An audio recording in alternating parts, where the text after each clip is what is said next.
Hello दोस्तों, subscribe करो हमारे यूट्यूब हिंदी चैनल को और बेल आइकन प्रेस करो। दक्षिण में नीलगिरी की पर्वत श्रृंखलाएं अपनी हरियाली के लिए प्रसिद्ध थीं।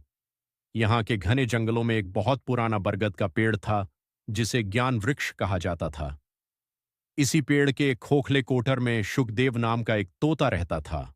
वह कोई साधारण तोता नहीं था। उसके पंख पन्ने की तरह हरे थे और उसकी चोंच मूंगे की तरह लाल। लेकिन उसकी सबसे बड़ी विशेषता उसकी आंखों में चमकने वाली बुद्धिमत्ता थी। शुकदेव के पूर्वज पीढ़ियों से इसी पेड़ पर रहते आए थे और उन्होंने सदियों से ऋषियों और मुनियों के प्रवचन सुने थे। तोतों की यह प्रजाति इंसानी भाषा और दर्शन को समझने में माहिर हो चुकी थी। शुकदेव अक्सर जंगल के अन्य पक्षियों को इकट्ठा करता और उन्हें जीवन के पाठ पढ़ाता। एक दिन एक युवा तोता रक्त उसके पास आया और पूछा, गुरुदेव, हम तोते ही क्यों अन्य पक्षियों से अलग माने जाते हैं?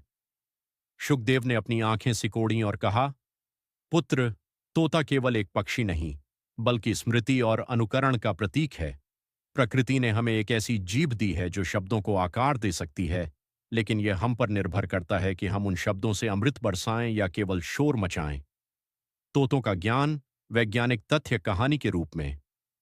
शुकदेव ने बताया कि तोते दुनिया के सबसे बुद्धिमान पक्षियों में से एक हैं। उनकी बुद्धि एक 5 साल के मानव बच्चे के बराबर होती है। वे केवल नकल नहीं करते, बल्कि वे संदर्भ कॉन्टेक्स्ट को भी समझते हैं। वे सामाजिक प्राणी हैं और अकेलेपन में वे अवसाद डिप्रेशन का शिकार हो सकते हैं। एक दोपहर जब जंगल शांत था, एक क्रूर शिकारी ने ज्ञान वृक्ष के नीचे जाल बिछाया। उसने ऊपर स्वादिष्ट फल और दाने बिखेर दिए। कई युवा तोते लालच में आकर नीचे उतरने लगे। शुकदेव ने उन्हें चेतावनी दी, रुको, जो भोजन बिना श्रम के मिले और जहां शिकारी की गंध हो, वह भोजन नहीं, मृत्यु का द्वार है। लेकिन कुछ तोतों ने नहीं माना और जाल में फंस गए। शिकारी खुश होकर उन्हें पकड़ने आया। तब शुकदेव ने एक योजना बनाई। उसने सभी फंसे हुए तोतों से कहा, जैसे ही शिकारी पास आए, तुम सब अपनी सांसें रोक लेना और मुर्दा बन जाना।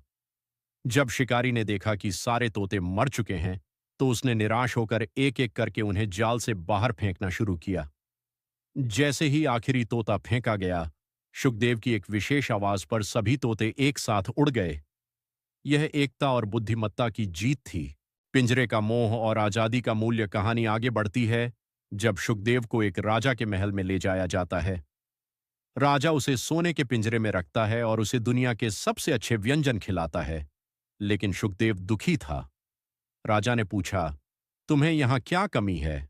यहाँ सुरक्षा है, भोजन है और सम्मान है। शुकदेव ने उत्तर दिया, महाराज, सोने का पिंजरा भी अंततः एक जेल ही है। आजादी का स्वाद उस कड़वे नियम के फल में है जिसे मैं अपनी मर्जी से खाता था, न कि इस मीठे पकवान में जो गुलामी की कीमत पर मिल रहा है। तोतों की गुप्त सभा और पक्षी तंत्र। नीलगिरी के घने जंगलों में जब मानसून की पहली फुहार पड़ देती थी, तब साल में एक बार महासभा का आयोजन होता था। इस सभा में भारत के कोने कोने से तोतों की विभिन्न प्रजातियां आती थीं। लंबे पूंछ वाले रिंगनेक तोते, छोटे और चंचल लव बर्ड्स और दूर पहाड़ों से आए अलेक्जेंड्रिन तोते। शुकदेव इस सभा का अध्यक्ष था। इस वर्ष का विषय था मनुष्य और प्रकृति का बदलता संबंध। शुकदेव ने ऊंचे स्वर में बोलना शुरू किया, मित्रों, क्या आपने गौर किया है कि इंसानों की बस्तियां बढ़ रही हैं और हमारे फलदार वृक्ष कम हो रहे हैं? लेकिन हमारा ज्ञान केवल फल खाने तक सीमित नहीं है। हम तोते प्रकृति के बीजवाहक, सीड डिस्पर्सर्स हैं। हम जो फल खाकर बीज गिराते हैं, वहीं से कल का जंगल पैदा होता है।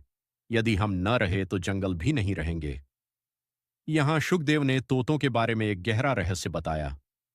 इंसान समझते हैं कि हम उनकी नकल करते हैं, लेकिन वास्तव में हम उनकी ऊर्जा, एनर्जी को पढ़ते हैं। एक तोता उसी व्यक्ति की बात दोहराता है जिसके मन में प्रेम हो। घृणा से भरे व्यक्ति के पास हम मौन हो जाते हैं। तोता विज्ञान और अद्भुत शारीरिक क्षमताएं कहानी के इस मोड़ पर शुकदेव ने युवा पक्षियों को अपने शरीर की बनावट का ज्ञान दिया, जिसे आज का विज्ञान भी मानता है।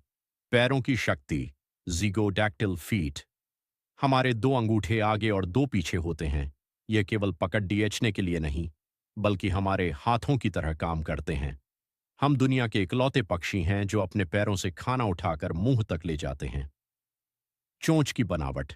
हमारी ऊपर की चोंच खोपड़ी से स्वतंत्र रूप से हिल सकती है।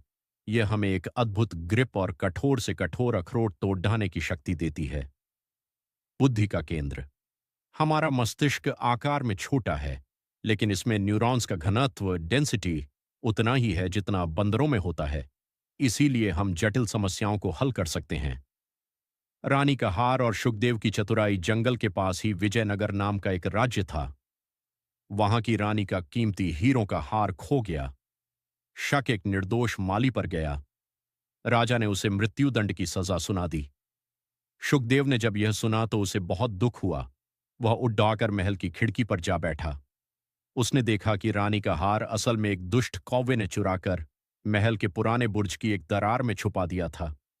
शुकदेव ने रानी की आवाज में चिल्लाना शुरू किया, हार बुर्ज में है, हार बुर्ज में है। राजा और पहरेदार हैरान रह गए। जब उन्होंने वहां जाकर देखा तो हार मिल गया। माली की जान बच गई। राजा ने शुकदेव को अपना राजपक्षी बनाना चाहा, लेकिन शुकदेव ने एक शर्त रखी। महाराज, यदि आप मुझे रखना चाहते हैं तो मुझे सोने के पिंजरे में नहीं, बल्कि अपने बाग के उस पुराने पीपल के पेड़ डीएच पर रहने की अनुमति दें और वचन दें कि इस राज्य में कोई भी पक्षी पिंजरे में कैद नहीं किया जाएगा। राजा ने उसकी बुद्धिमत्ता के आगे सिर झुका दिया। तोतों का सामाजिक जीवन और प्रेम कहानी में आगे शुकदेव की मुलाकात चित्रा नाम की एक सुंदर तोती से होती है। यहां लेखक को तोतों के पारिवारिक मूल्यों पर प्रकाश डालना चाहिए। शुकदेव और चित्रा ने अपना घोंसला खुद नहीं बनाया, बल्कि एक पुराने पेड़ के कोटर को साफ करके वहां अपना घर बसाया। तोते कभी अपना घोंसला तिनकों से नहीं बुनते, वे पैदों की खोह में रहते हैं। शुकदेव ने बताया, हम तोते वफादारी के प्रतीक हैं। एक बार जब हम किसी को अपना साथी चुन लेते हैं तो मृत्यु तक उसका साथ निभाते हैं। यदि एक साथी बीमार हो जाए तो दूसरा उसे खाना खिलाता है और उसकी रक्षा करता है। उनके बीच का यह प्रेम इंसानों के लिए एक बद्धी सीख थी। शुकदेव का महाप्रयाण अंत।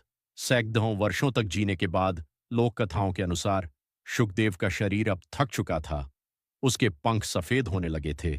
उसने अपने उत्तराधिकारी नील को पास बुलाया और अंतिम दीक्षा दी। वत्स, याद रखना, शब्द केवल ध्वनि नहीं है, शब्द ब्रह्म है। जब तुम किसी इंसान की बोली बोलो तो उसमें केवल मधुरता भरना। हमारा जन्म दुनिया को यह बताने के लिए हुआ है कि प्रकृति बोल सकती है। यदि हम मौन हो गए तो इंसान यह भूल जाएगा कि पेड़ीएच पौधों और पक्षियों में भी आत्मा होती है। एक पूर्णिमा की रात शुकदेव ने ज्ञान वृक्ष की सबसे ऊंची शाखा पर बैठकर अपनी आंखें मूंद लीं। उसका शरीर शांत हो गया, लेकिन उसकी कहानियां आज भी नीलगिरी की हवाओं में गूंजती हैं।